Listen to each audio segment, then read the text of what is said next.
Director சங்கரோட பொண்ணு தான் வந்து அதித்தி சங்கர். கார்த்தியோட சேர்ந்து விருமன் படத்தில் இவங்க வந்து தன்னோட அறிமுகத்தை கொடுத்தாங்க. அந்த படத்தில் ரொம்பவே நல்லா நடிச்சிருந்தாங்க. பல வரவேற்பு அந்த படத்தில் இவங்களுக்கு கிடச்சிச்சு, பல விருதுகளும் கிடச்சிச்சு. அதுக்கப்புறம் சிவகார்த்திகேயனோட சேர்ந்து மாவீரன் அப்படிங்கிற படத்தில் நடித்தாங்க.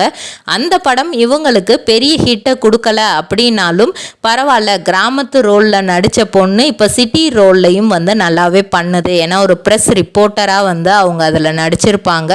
இதை தொடர்ந்து கார்த்தியோட நடித்தது எப்படி ஹிட் ஆச்சோ அது மாதிரி சூர்யாவோட சேர்ந்து இப்போ நடிக்க இருக்கிறாங்க. இந்த படத்தை வந்து சூரரை போற்று படத்தை இயக்குன சுதா கங்கோரா இயக்க இருக்கிறாங்க. சூர்யாவோட 43வது படம். ஆல்ரெடி இதில் துல்கர் சல்மான், நஸ்ரியா, விஜய் வர்மா நடிக்க இருக்காங்க. அந்த லிஸ்ட்டில் இப்போ அதித்தியும் சேர்ந்திருக்காங்க. இதே மாதிரி தகவல்களை தெரிஞ்சுக்கிற சேனலை மறக்காமல் சப்ஸ்கிரைப் பண்ணிக்கோங்க.